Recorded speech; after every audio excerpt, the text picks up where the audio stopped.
Roman Blagor srečnim Jasmine Reza je en tak, meni se zdi, zelo posrečen most med njenim dramskim pa romanesknim opusom, ker namreč gre za 21 monologov, lahko bi temu rekli tudi intimnih portretov 18 oseb, ker se ene pojavijo dvakrat.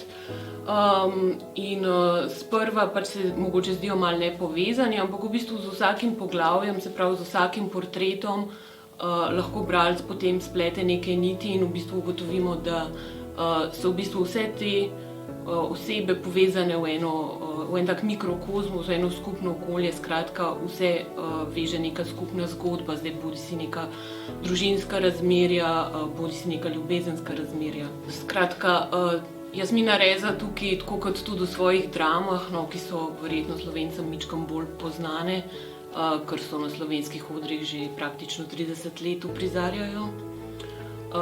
Ona seveda je mojstrica opazovanja vsakdana, se pravi detajlov vsakdanjega življenja. Včasih imamo občutek, kot da bi hodila naokrog z nekim takim povečevalnim steklom in opazovala vsakdanje situacije, reakcije ljudi, ki jih obkrožajo.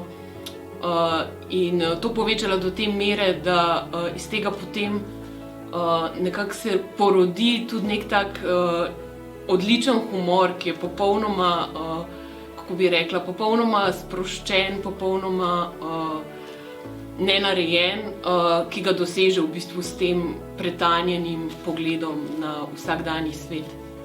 Tako da mislim, da je ta roman Blagor srečnim en tak, da je to v bistvu 21 strategij o tem, kako se posamezniki spopadajo z vsakdanom.